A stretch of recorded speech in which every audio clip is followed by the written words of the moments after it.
नमस्कार, मैं राजन सिंह आपके अपने YouTube चैनल उत्कृष्ट अकेडमी अयोध्या पर आप सभी का हार्दिक स्वागत करता हूं। आज मैं आप लोगों के बीच सूचना तकनीकी कंप्यूटर से संबंधित कुछ महत्वपूर्ण प्रश्नों के साथ उपस्थित हुआ हूं, जो आगामी सुपर टेट की दृष्टि से बहुत ही महत्वपूर्ण है। सूचना तकनीकी से सुपर टेट में 5 प्रश्न पूछे जाते हैं। सूचना तकनीकी पर यह मेरा पहला वीडियो है और मेरा पूरा प्रयास रहेगा कि आगामी सुपर टेट में जो 5 प्रश्न सूचना तकनीकी कंप्यूटर से आते हैं, वे सभी प्रश्न हमारे द्वारा बनाए गए इन्हीं 5 पार्ट में आपको मिल जाएँ। यह वीडियो अन्य परीक्षाओं के लिए भी बहुत उपयोगी है, जहां पर कंप्यूटर से रिलेटेड प्रश्न पूछे जाते हैं। तो आइए शुरू करते हैं। कंप्यूटर क्या है? कंप्यूटर एक इलेक्ट्रॉनिक डिवाइस है जो यूज़र द्वारा इनपुट किए गए डाटा में प्रक्रिया करके सूचनाओं को रिजल्ट के रूप में प्रदान करता है। कहने का मतलब ये हुआ कि जब हम कंप्यूटर पे कोई चीज़ इनपुट करते हैं, इनपुट मीन्स कोई कमांड या निर्देश कंप्यूटर को देते हैं। जैसे फॉर एग्जांपल मान लीजिए हमें 2 और 3 जोड़ना है, तो हम कंप्यूटर को 2 और 3 जोड़ने के लिए कमांड देंगे। तो कंप्यूटर इनपुट किए गए डाटा में प्रक्रिया करके, प्रक्रिया का आशय प्रोसेस से है, प्रोसेस का कार्य CPU करता है। तो डाटा में प्रोसेस होने के बाद हमें 5 रिजल्ट के रूप में प्रदान करेगा। यही 5 जो रिजल्ट के रूप में प्रदान कर रहा है, यही आउटपुट है। इसी प्रकार कंप्यूटर अपने अन्य कार्यों को भी संपादित करता है। कंप्यूटर शब्द अंग्रेजी के कंप्यूट शब्द से बना है, जिसका अर्थ है गणना करना। इसलिए हम इसे गणक या संगणक भी कहते हैं। पुराने समय में इसका प्रयोग केवल कैलकुलेशन के लिए किया जाता था, लेकिन वर्तमान समय में इसका प्रयोग बहुत ही व्यापक रूप में किया जा रहा है। लगभग सभी क्षेत्रों में कंप्यूटर का प्रयोग किया जा रहा है। कंप्यूटर के पिता या जनक चार्ल्स बेबेज को कहा जाता है। अब बात करते हैं कंप्यूटर की विशेषता की। कंप्यूटर की विशेषताएं तो कभी कभी यहाँ से भी प्रश्न परीक्षा में बन जाते हैं। तो कंप्यूटर की विशेषताओं में पहला है गति मीन्स स्पीड। दूसरा है स्मृति, तो कंप्यूटर में स्मृति होती है मीन्स मेमोरी। थर्ड है शुद्धता, कंप्यूटर में शुद्धता होती है मीन्स एक्यूरेसी। कंप्यूटर बहुरूपी होता है मीन्स वर्सेटाइल। फिफ्थ है आपका निर्णय लेने की क्षमता, कंप्यूटर में निर्णय लेने की क्षमता होती है मीन्स डिसीजन मेकिंग पावर। अब कभी कभी पूछा जाता है कि कंप्यूटर की सबसे महत्वपूर्ण विशेषता कौन सी है। तो अगर बात की जाए कंप्यूटर की सबसे महत्वपूर्ण विशेषता की, तो वह है निर्णय लेने की क्षमता अर्थात डिसीजन मेकिंग पावर। जैसे एक प्रतियोगी परीक्षा का आयोजन किया जाता है, तो परीक्षा में लाखों छात्र छात्राएं सम्मिलित होते हैं। जब मेरिट बनाई जाती है, तो लाखों छात्र छात्राओं के अंकों में एक वरीयता क्रम बनाया जाता है, अर्थात पहला, दूसरा, तीसरा। तो लाखों छात्र छात्राओं का वरीयता क्रम सेकेंडों में बनाने का कार्य कंप्यूटर करता है, और यह कार्य उसके निर्णय लेने की क्षमता के कारण संभव है। कंप्यूटर का पूरा नाम क्या है? कंप्यूटर का पूरा नाम। वर्तमान समय में कंप्यूटर का प्रयोग बहुत ही व्यापक क्षेत्रों में होने के कारण इसे निम्न शब्दों में व्यक्त किया गया है। C for commonly, O for operated, M for machine, P for particularly, U for used for, T for technical, E for education and R for research. Computer के भाग। वैसे कंप्यूटर 2 हिस्सों में बटा है। जैसे एक हार्डवेयर हो गया आपका, दूसरा सॉफ्टवेयर हो गया। तो यह हार्डवेयर और सॉफ्टवेयर के बारे में हम लोग आगे डिस्कस करेंगे। फिलहाल कंप्यूटर के जो भाग हैं, इसको मुख्यतः 4 भागों में बांटा गया है। पहला हो गया आपका इनपुट, दूसरा हो गया आपका CPU, तीसरा हो गया आपका आउटपुट, चौथा हो गया आपका मेमोरी। अब कंप्यूटर के चारों भागों की तुलना हम मानव से करते हैं। हमें स्वतः कंप्यूटर के मुख्य भागों के बारे में जानकारी मिलेगी। सबसे पहले एक उदाहरण लेते हैं। जैसे हमने आपको एक गणित का सवाल हल करने के लिए दिया। अब आपने उस सवाल को अपनी आँखों के माध्यम से पढ़ा, यानी आपने उस सवाल को ग्रहण किया, आपने उस सवाल को अपने मस्तिष्क में उतारा। तो वो सवाल आपके लिए हो गया इनपुट। और किसके माध्यम से आपने उस सवाल को पढ़ा? तो आँखों के माध्यम से पढ़ा। तो आँखें आपकी हो गई इनपुट डिवाइस। ये इनपुट डिवाइस पहला भाग हो गया। अब आपने उस सवाल को पढ़ने के बाद अपना मस्तिष्क लगाया हल करने के लिए, अर्थात आपने गणनाएँ की, हल करने की कोशिश की। तो यहाँ मस्तिष्क हो गया आपका CPU। अब आपने उस सवाल को हल करने के बाद उसका उत्तर अपनी कॉपी में लिखा। तो जो उत्तर हुआ वो हो गया आपका आउटपुट।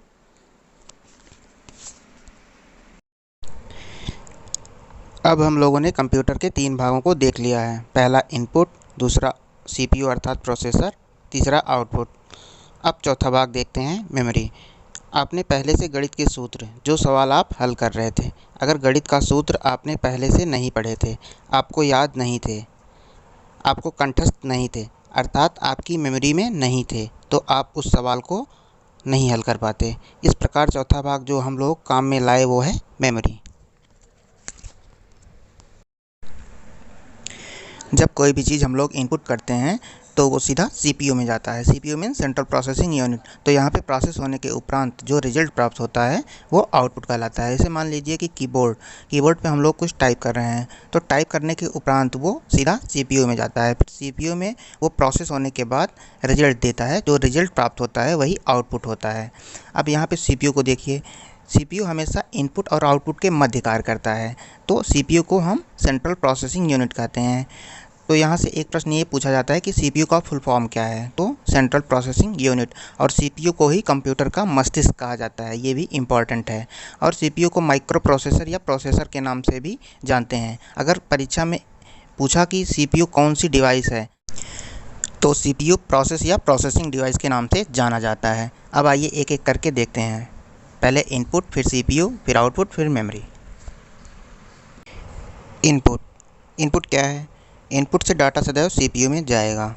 जैसा कि ऊपर हम लोगों ने कीबोर्ड का एग्जांपल लेके पढ़ा था कि कीबोर्ड पे जब हम कोई टेक्स्ट टाइप करते हैं तो वो सीधा सीपीयू में जाता है। और जो हमारा कीबोर्ड हुआ वो इनपुट डिवाइस का एग्जांपल हुआ, और जो हम लोगों ने टाइप किया, जो प्रोसेस के लिए गया, वो आपका इनपुट हुआ।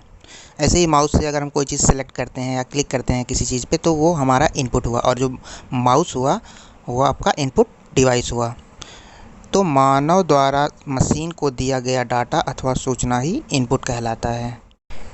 इनपुट डिवाइस के कुछ महत्वपूर्ण उदाहरण। तो परीक्षा में पहला प्रश्न आपका इनपुट डिवाइस से यही बनता है कि आपको 4 डिवाइसें दी रहेंगी। जैसे 3 डिवाइस आपको इनपुट की दी रहेंगी, 1 डिवाइस आपको आउटपुट का दिया रहेगा। तो आपको पहचानना होगा कि निम्न में से कौन सा इनपुट डिवाइस का एग्जांपल नहीं है। तो आपको पता होना चाहिए कि कौन सी डिवाइस इनपुट की है, कौन सी आउटपुट की है। और ऊपर हमने सीपीयू के बारे में पढ़ा, तो सीपीयू प्रोसेसिंग डिवाइस या प्रोसेस डिवाइस है, इसको याद रखेंगे। तो इनपुट डिवाइस के अंतर्गत पहला हमारा हो गया कीबोर्ड। इसे हम याद रखेंगे कि ये इनपुट डिवाइस का एग्जाम्पल है।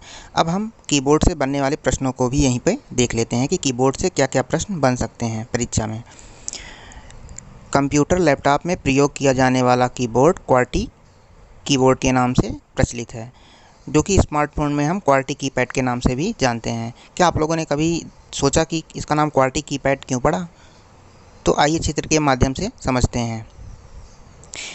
यहाँ पे सबसे ऊपर आप देख रहे होंगे जो अल्फ़ाबेट लिखा है, ये QWERTYUIOP इसी फॉर्मेट में लिखा है। तो इसमें जो स्टार्टिंग का 6 लेटर है वो क्वालिटी ही लिखा है, तो इसलिए इसको हम क्वालिटी कीपैड के नाम से जानते हैं। कीबोर्ड में कुल कितनी कीज होती हैं? यहाँ पे स्टैंडर्ड कीबोर्ड की बात कर रहा है। स्टैंडर्ड कीबोर्ड में कुल कितनी कीज होती हैं? तो स्टैंडर्ड कीबोर्ड में कुल 104 कीज होती हैं। कीबोर्ड में फंक्शन कीज की संख्या कितनी होती हैं? तो फंक्शन की हम जानते हैं कि कीबोर्ड में सबसे ऊपर होती है, जो F1 से F12 तक होती है। आप चित्र में देख पा रहे होंगे, F1 से F12 तक जो कीज़ हैं सबसे ऊपर, यही फंक्शन कीज़ हैं। फंक्शन कीज़ F1 से F12 तक। फंक्शन कीज़ के कार्य आप देख लेते हैं, कभी कभी परीक्षा में पूछ लिया जाता है। तो F1 का कार्य होता है हेल्प का, F2 का कार्य होता है रीनेम का, फाइल या फोल्डर को रीनेम करने के लिए प्रयोग किया जाता है। F3 का कार्य है सर्च का, F5 का कार्य है रिफ्रेश या रीलोड का, F11 का कार्य है फुल स्क्रीन का, वेब ब्राउज़र को हम फुल स्क्रीन करते हैं। F11 से वेब ब्राउज़र के बारे में हम आगे पढ़ेंगे। कीबोर्ड की सबसे लार्जेस्ट की स्पेस बार होती है, चित्र में आप देख पा रहे होंगे स्पेस बार। अब हमारा दूसरा इनपुट डिवाइस, हम इनपुट डिवाइस पढ़ रहे हैं, और इनपुट डिवाइस में जैसे कीबोर्ड है तो कीबोर्ड से रिलेटेड जो प्रश्न है उसकी चर्चा हमने यहाँ कर ली है। अब माउस दूसरा इनपुट डिवाइस है, तो पहले तो माउस याद रखेंगे कि ये इनपुट डिवाइस के अंतर्गत आता है। अब माउस से रिलेटेड जो प्रश्न बन सकते हैं उसको भी यहीं देख लेते हैं। माउस का दूसरा नाम पॉइंटिंग डिवाइस भी है। माउस का प्रयोग कर्सर या पॉइंटर को एक स्थान से दूसरे स्थान तक ले जाने के लिए किया जाता है। इसमें लेफ़्ट राइट कीज़ लगी होती है, और लेफ़्ट राइट के बीच में एक स्क्रॉल बटन होता है। तो ये जो कर्सर होता है, कर्सर को इधर उधर ले जाने के लिए, जैसे कोई चीज़ सेलेक्ट करना हुआ तो माउस को हम इधर उधर खिसका के उस चीज़ पे ले जाके उसको सेलेक्ट कर सकते हैं, या कोई फाइल एक स्थान से दूसरे स्थान को ले जानी है तो उसके लिए भी हम माउस का उपयोग करते हैं। हाँ, एक चीज़ और आप लोग जान लीजिए, यहाँ पे आपको कुछ रटने की आवश्यकता नहीं है। एक या दो बार जब आप इस वीडियो को देख लेंगे, उसके बाद स्वतः ही जब 4 विकल्प आपको मिलेगा तो आप सही विकल्प का चयन कर लेंगे, इसलिए बिल्कुल परेशान होने की आवश्यकता नहीं है। वैसे भी ये टॉपिक जब खत्म होता है तो उसके बाद लास्ट में हम लोग इससे बनने वाले जो भी महत्वपूर्ण प्रश्न हैं सबको एक साथ देख लेंगे, इसलिए आप परेशान ना होइए। यहाँ पर मैं किसी भी टॉपिक को बहुत ज़्यादा डिटेल में इसलिए नहीं बता रहा क्योंकि मैंने भी देखा है, एनालिसिस किया है 2018-2019 में जो सुपर टेट हुए हैं, जो 5-5 प्रश्न पूछे गए हैं वो एकदम बेसिक से ही पूछे गए हैं, इसलिए बेसिक से जो प्रश्न बन रहे हैं उसी पे चर्चा की जा रही है, आपको बहुत ज़्यादा एक्स्ट्रा नहीं बताया जा रहा है। माउस का कार्य विकल्प चयन करना। तो आप लोगों में से बहुत लोगों ने ऑनलाइन परीक्षाएं दी होंगी, तो जैसे OMR में यहाँ पे तो हम लोग पेंसिल से उसको ओबलिंग करते हैं, तो वहाँ पे जो विकल्प सेलेक्ट करना होता है ABCD, तो उसको माउस में जो कर्सर होता है छोटा सा तीर जैसा दिखता है, तो उसी की सहायता से उस पर ले जाके क्लिक करके उसको सेलेक्ट करते हैं। तो मोस्टली माउस का कार्य वहाँ भी देखा जाता है। वर्तमान समय में जो माउस यूज किया जा रहा है उसका नाम है ऑप्टिकल माउस। अब देखते हैं माउस में कितनी बटन होती हैं। तो ऊपर मैंने आपको बताया था 3 बटन, जैसे लेफ़्ट की, राइट की, स्क्रॉल की। लेफ़्ट और राइट के बीच में जो होती है वो स्क्रॉल की होती है। तो स्क्रॉल की का यूज क्या होता है? स्क्रॉल बटन का उपयोग आइए देखते हैं। ये आपकी कंप्यूटर स्क्रीन हो गई है, ये देखिए, जैसे ये आपकी कंप्यूटर स्क्रीन हो गई है। अब इसमें एक एरो दाएं से बाएं के लिए है, और एक बाएं से दाएं के लिए हो गई, और एक ऊपर नीचे से ऊपर के लिए हो गई, और एक ऊपर से नीचे के लिए हो गई। तो माउस में जो लेफ़्ट और राइट कीज होती है उसके थ्रू तो हम वर्टिकल स्क्रॉलिंग और हॉरिजॉन्टल स्क्रॉलिंग, मतलब दाएं से बाएं या बाएं से दाएं या ऊपर से नीचे या नीचे से ऊपर आ जा सकते हैं। लेकिन स्क्रॉल बटन का उपयोग करके बस हम वर्टिकल स्क्रॉलिंग कर सकते हैं, हॉरिजॉन्टल नहीं कर सकते हैं। वर्टिकल स्क्रॉलिंग मतलब हुआ ऊपर से नीचे या नीचे से ऊपर, ये आपका वर्टिकल स्क्रॉलिंग है। तो स्क्रॉलिंग बटन के थ्रू हम वर्टिकल स्क्रॉलिंग करते हैं, ये आप याद रखिएगा। माउस के प्रकार, माउस के 3 प्रकार होते हैं, जैसे mechanical mouse, optical mouse, wireless mouse. तो आइए देखते हैं मैकेनिकल माउस क्या है, यांत्रिक माउस। इस माउस का प्रयोग 1990 के दशक में किया जाता था। इसमें एक रबर की गेंद होती थी जो माउस की खोल से थोड़ा बाहर निकली रहती थी। ऑप्टिकल माउस क्या है? ऑप्टिकल माउस प्रकाशीय माउस, यही ऑप्टिकल माउस इस समय वर्तमान में अधिकतर प्रयोग किया जा रहा है। ऑप्टिकल माउस एक नए प्रकार के माउस हैं, आजकल इस माउस का प्रयोग सबसे ज़्यादा हो रहा है। तो इसमें ये याद रखेंगे कि ऑप्टिकल माउस जो है वो प्रकाशीय माउस है, एक तरह से प्रकाश पे ही कार्य करता है। कॉर्डलेस माउस या वायरलेस माउस, यह आज के आधुनिक युग का माउस है। यह फ्रीक्वेंसी के आधार पर कार्य करता है। हम माउस के साथ कई प्रकार की क्रियाएं कर सकते हैं, आइए जल्दी जल्दी देख लेते हैं। पॉइंटिंग पहला हो गया। पॉइंटिंग क्या है? जब हम माउस को इधर उधर खिसकाकर माउस पॉइंटर को अपने डेस्कटॉप पर किसी भी आइकॉन पर ले जाते हैं तो इसे पॉइंटिंग करना कहा जाता है। क्लिकिंग क्या है? क्लिकिंग जब माउस पॉइंटर को किसी आइकॉन या प्रोग्राम पर लाकर माउस के दाएं, इसको याद रखिएगा, दाएं बटन को एक ही बार करते हैं, एक बार दबाकर छोड़ देते हैं तो उस क्रिया को क्लिक करना कहा जाता है। और डबल क्लिक क्या है? डबल क्लिकिंग आइए देखते हैं। जब माउस के बाएं बटन, देखिए ऊपर दाएं बटन था, यहाँ पे बाएं बटन है, बाएं बटन से जल्दी जल्दी 2 बार क्लिक करते हैं, इसमें 2 बार क्लिक किया जाता है जल्दी जल्दी से, तो उस क्रिया को हम डबल क्लिकिंग कहते हैं। डबल क्लिकिंग क्या है? डबल क्लिकिंग के थ्रू जैसे हम किसी फाइल फोल्डर को ओपन करना हुआ तो डबल क्लिक करके उसको ओपन कर देते हैं। अब ये देखिए अगला है राइट क्लिकिंग। जब हम माउस पॉइंटर को किसी आइकॉन या प्रोग्राम पर लाकर माउस के दाएं बटन को क्लिक करते हैं तो इस क्रिया को राइट क्लिकिंग कहा जाता है। अब ड्रैगिंग क्या है? ड्रैगिंग भी कभी कभी एग्जाम में पूछ लिया जाता है। जब हम पॉइंटर को किसी आइकॉन पर लाकर माउस के बाएं बटन, यहाँ पे देखिए बाएं बटन को बोल रहा है, बाएं बटन को दबाकर पकड़ लेते हैं और माउस बटन को दबाए रखकर ही माउस पॉइंटर को इधर उधर सरकाते हैं तो इस क्रिया को हम खींचना या ड्रैग करना कहते हैं। आइकॉन समझते हैं? आइकॉन डेस्कटॉप पे जो हमको जैसे सॉफ्टवेयर दिखता है, सॉफ्टवेयर फोल्डर दिखता है, तो उन सब का नाम होता है। नाम के साथ साथ उनका एक इंगित चिन्ह भी होता है। जैसे रिसाइकिल बिन हुआ, रिसाइकिल बिन में एक रिसाइकिल बिन का सिंबल बना होता है तो उसे आइकॉन बोलते हैं। तो उसी आइकॉन को जब हम बाएं बटन, जो माउस का बायां बटन होता है, उसको ले जाकर उस पर क्लिक कर देते हैं और बिना बटन को छोड़े हुए इधर उधर खिसका के ले जाते हैं तो उसको हम ड्रैगिंग बोलते हैं। अगला हमारा इनपुट डिवाइस है स्कैनर। स्कैनर से सभी परिचित होंगे। स्कैनर क्या है? स्कैनर के थ्रू हम किसी भी हार्ड कॉपी को सॉफ्ट कॉपी में बदलते हैं। हार्ड कॉपी का मतलब क्या हुआ? जैसे A4 साइज़ का कोई पेपर हुआ तो उसको हम हार्ड कॉपी बोलते हैं। एक प्रश्न ये भी कभी कभी पूछा जाता है, जैसे आपसे पूछ लेगा कि कंप्यूटर में जब हम किसी चीज़ को प्रिंट करने के लिए कमांड देते हैं तो प्रिंटर के थ्रू जो पेपर निकलता है वो हार्ड कॉपी होता है या सॉफ्ट कॉपी। तो इसमें 4 ऑप्शन जैसे आपको दे देगा, हार्ड कॉपी, सॉफ्ट कॉपी, दोनों, इनमें से कोई नहीं। तो आप सभी जानते ही होंगे कि जो पेपर निकलता है वो हार्ड कॉपी होता है। तो स्कैनर का यूज क्या है? स्कैनर किसी भी हार्ड कॉपी को सॉफ्ट कॉपी में स्कैन करके कंप्यूटर में भेजता है। अगला देखते हैं BCR। और यहाँ पे देखिए जितना भी फुल फॉर्म मैंने लिखा है वो सभी इम्पॉर्टेंट है, सभी परीक्षाओं में पूछे गए हैं और इनको आप लोग याद रखेंगे। लास्ट में हम एक बार सभी फुल फॉर्म को एक साथ फिर से करवा देंगे। तो BCR क्या है? Bar code reader. जैसे कोई प्रोडक्ट हम लोग लेते हैं तो उस पर ये आपको दिख रहा होगा लाइन उस पर बनी रहती है। तो बार कोड रीडर जो होता है BCR के थ्रू हम इसको स्कैन करके इस प्रोडक्ट की डिटेल देख सकते हैं। तो इसके लिए BCR यूज किया जाता है। अगला है MICR। MICR का फुल फॉर्म क्या होता है? ये भी बहुत इंपॉर्टेंट है, इसको याद रखेंगे। फुल फॉर्म जितने भी हैं सब याद रखेंगे।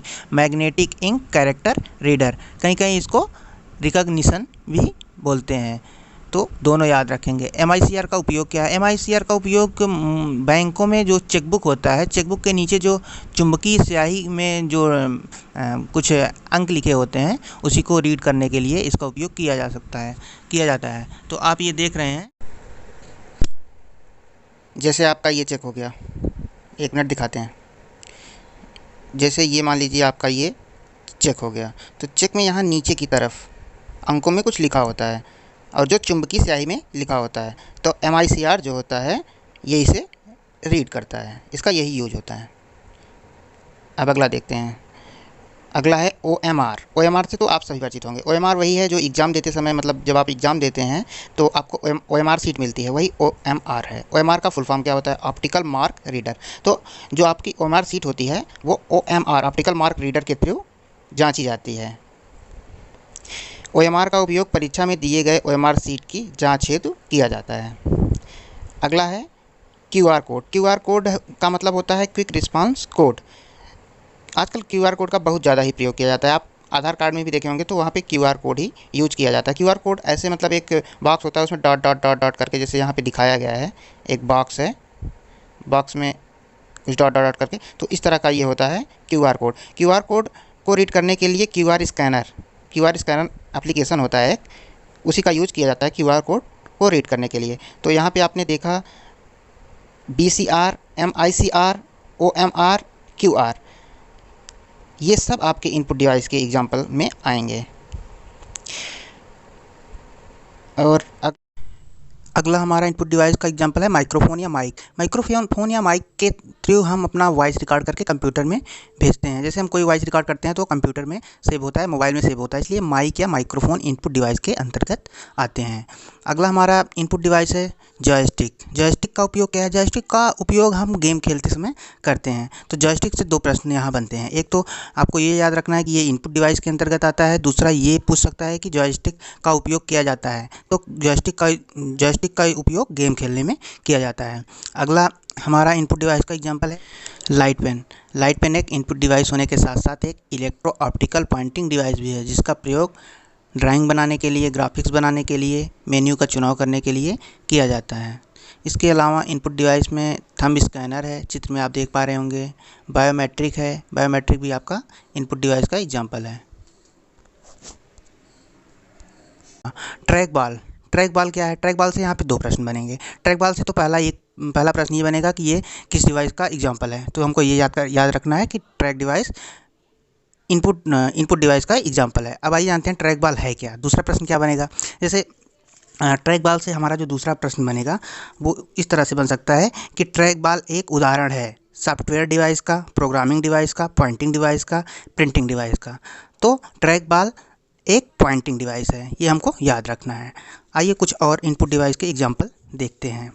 जैसे जॉयस्टिक आपने देख लिया, लाइट पेन देख लिया, ट्रैक बॉल देख लिया, टच स्क्रीन जो है, टच स्क्रीन भी आपका इनपुट डिवाइस का एग्जांपल है। और आपका कीबोर्ड आपने ऊपर देख लिया, माउस देख लिया, स्कैनर देख लिया, OCR देख लिया, OBR देख लिया, OMR देख लिया, QR देख लिया। इतना काफ़ी है इनपुट डिवाइस के लिए। अब चलते हैं अगला पॉइंट। अगला हमारा है CPU। CPU central processing unit. अब यहाँ पर CPU से बहुत सारे प्रश्न बन सकते हैं। जैसे पहला प्रश्न ये बन सकता है कि जैसे आप लोगों ने ऊपर पढ़ा कि कंप्यूटर को मुख्यतः 4 भागों में बांटा गया है। तो पहला इनपुट था, दूसरा CPU था, तीसरा आउटपुट था, चौथा मेमोरी था। तो ये याद रखना है कि CPU कंप्यूटर का एक भाग है।